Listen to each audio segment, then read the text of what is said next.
In January of 2010, just a few days into the new decade, developer Vigil Games unleashed a brand new gritty IP onto the world. The game enjoyed widespread critical acclaim in the weeks following its launch, but some players couldn't shake the feeling that they might have seen it somewhere before. Hey guys, Nintendrew here, and today we're talking about Darksiders. If you've played the game before, you probably know exactly what I'm talking about. Or maybe not. But whether you're a longtime fan or have never even heard of it before, today we're going to be diving deep into the design and gameplay of the series' debut title, to see exactly why it's been called everything from a cheap knockoff to one of the best Zelda games of all time. So, without further ado, let's get to it.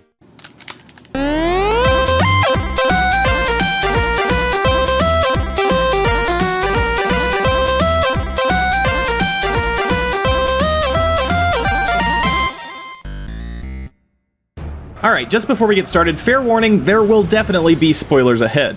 However, if you've never played Darksiders before, I'll do my best to keep the major plot points under wraps, so you can still freely enjoy it on your own. So, what is Darksiders? Darksiders is a third-person adventure game originally published by THQ for Xbox 360, PlayStation 3, and PC. The story follows War, one of the four horsemen of the apocalypse, as he finds himself embroiled in a conflict between angels and demons for control over modern-day Earth. After falling in battle, War awakens a full century later and is immediately blamed for single-handedly bringing on the apocalypse. In an effort to clear his name and exact vengeance, he is sent back to Earth 100 years later to hunt down the ones who are truly responsible. So, why the title? Why is this video called The Best Zelda Game You Never Played? Well, before we get to the best part, let's first talk about why I would call Darksiders a Zelda game at all. On the surface, it might seem kind of ridiculous. Zelda's always been a fairly lighthearted and family-friendly series, or at the very least it's never been quite this gruesome or depicted deep religious themes with angels and demons. But if we look just past the surface, it doesn't take much to see that Darksiders wears its inspiration on its sleeve. Don't believe me? Let's take a look at some of the similarities between this title and some of the more prevalent Zelda games. Let's see, we have Z-targeting, money, health, and magic pickups, environmental puzzles with a cutscene and a satisfying jingle, an annoying demon that follows you around constantly and tells you where to go and what to do, blocks you have to drag and push around to solve problems, organic growth used to climb walls, rare empty vessels which can be used to hold valuable potions, explosive bomb plants, barriers that lock you in and don't open until you clear the area of enemies, fire bats, chests everywhere, pieces of heart containers hidden throughout the overworld, a special upgrade that lets you glide through the air and catch updrafts to reach new heights, a trusty horse you reunite with halfway through the game, that can dash a total of 5 times in a row, a mostly linear story through an interconnected landscape, a desert environment with giant bloodthirsty worms, a water temple where you've got to change the water level to manipulate objects in the environment, a boss fight with a shadow version of the main protagonist, 7 seals that keep an ancient power locked away, a dark tower where the final boss rules on high, an arduous quest to restore the ancient sword of evil's bane, a final boss with 2 different forms, one a terrifying beast and the other more human. And on top of all that, the story follows a main character who sleeps for 100 years, or in Zelda's case, 7 years, until a mythical council decides he is ready to save the world. And that is just the beginning. Still not convinced? Let's take a look at one of the game's dungeons. See, every dungeon follows a very specific pattern. You traverse through the temple's various floors, solve some puzzles, fight some baddies, get some keys, open some doors, find a new piece of gear, use that item to progress through the rest of the dungeon, find a map, find a compass, open that final door, and eventually take down the dungeon boss. At this point, you literally take their heart, add a container to your own health, and exit back to the overworld through a pillar of blue light.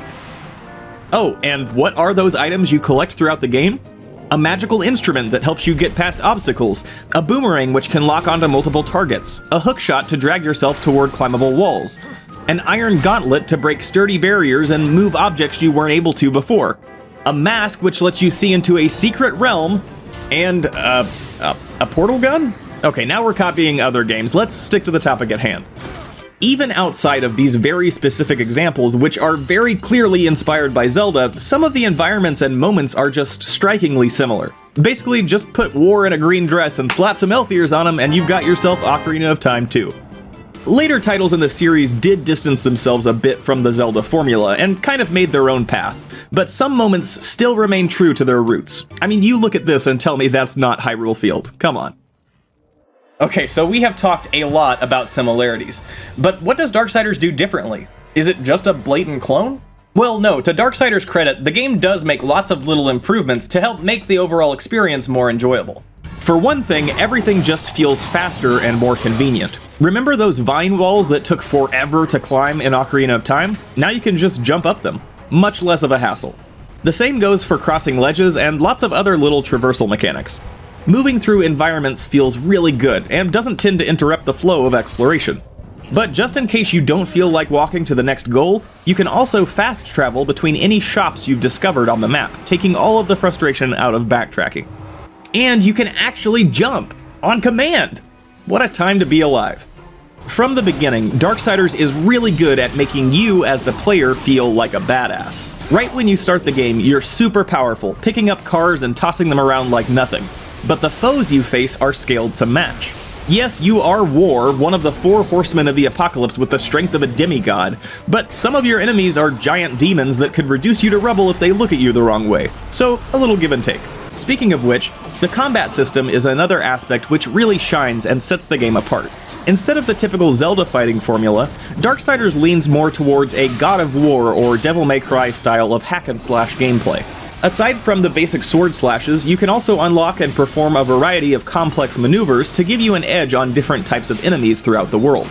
You're also given the ability to attach custom modifiers to each weapon to complement your specific playstyle, with perks that can result in earning more money, refilling your wrath meter over time, or other similar advantages. And of course, no hack-and-slash title would be complete without a satisfying combo system, and some seriously brutal finishing moves. War is also invulnerable while executing one of these finishing blows, which adds another element to the combat and gives players a short moment to breathe and reassess the situation. If you're really struggling with a specific fight, you can also activate Chaos Mode, which transforms War into a staggering fiery beast and gives you just enough time to hold back the horde. As if all that wasn't enough, even with its already very satisfying pattern of combat, the game still manages to shake things up with segments that briefly change the genre to something like an on-rails or third-person shooter.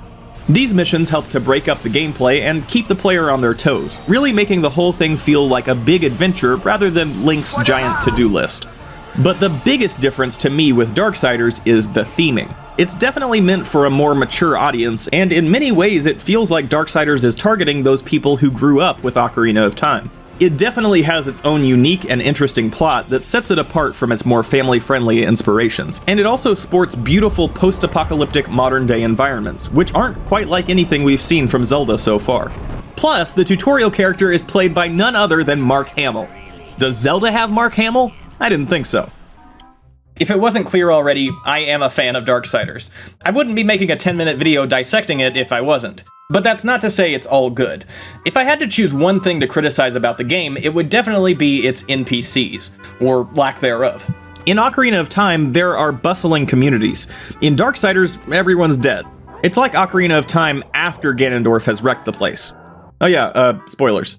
Sure, the game has non-player characters, but they aren't actors that live in the world and can be interacted with.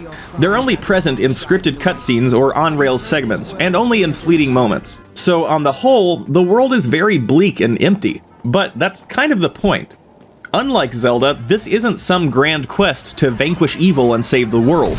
Humanity is gone. Everyone is gone. Earth has been absolutely overrun by fallen angels and demons, and all of them are out to get you. No time for nuanced chit-chat. If you see something that moves, you're probably gonna fight it. All War wants is to find out who's responsible for starting the apocalypse and to make them pay. This is not a story of redemption, but a story of revenge. And that in and of itself is a pretty compelling departure from the norm. Now, would I go as far as to say that Darksiders is the best Zelda game, period? No. Personally, I've always loved Wind Waker the most. Sailing the open seas and exploring each of the game's islands is an experience I will never forget. But for many people, that title of favorite Zelda game is held by Ocarina of Time, which to this day has the highest average review score for any video game in history. But here's the catch. I think it could be argued Darksiders takes that basic formula and does it a little better. I know, blasphemy, right? But really, if you loved Ocarina of Time or Majora's Mask and always wished there was a little more to the story, this game might be just what you're looking for. And the Switch is a great place to play it. In fact, all the footage from this episode has been captured from this version of the game. For the most part, it's on par with its Xbox and PlayStation counterparts, and includes some extra features like HD Rumble and of course handheld play.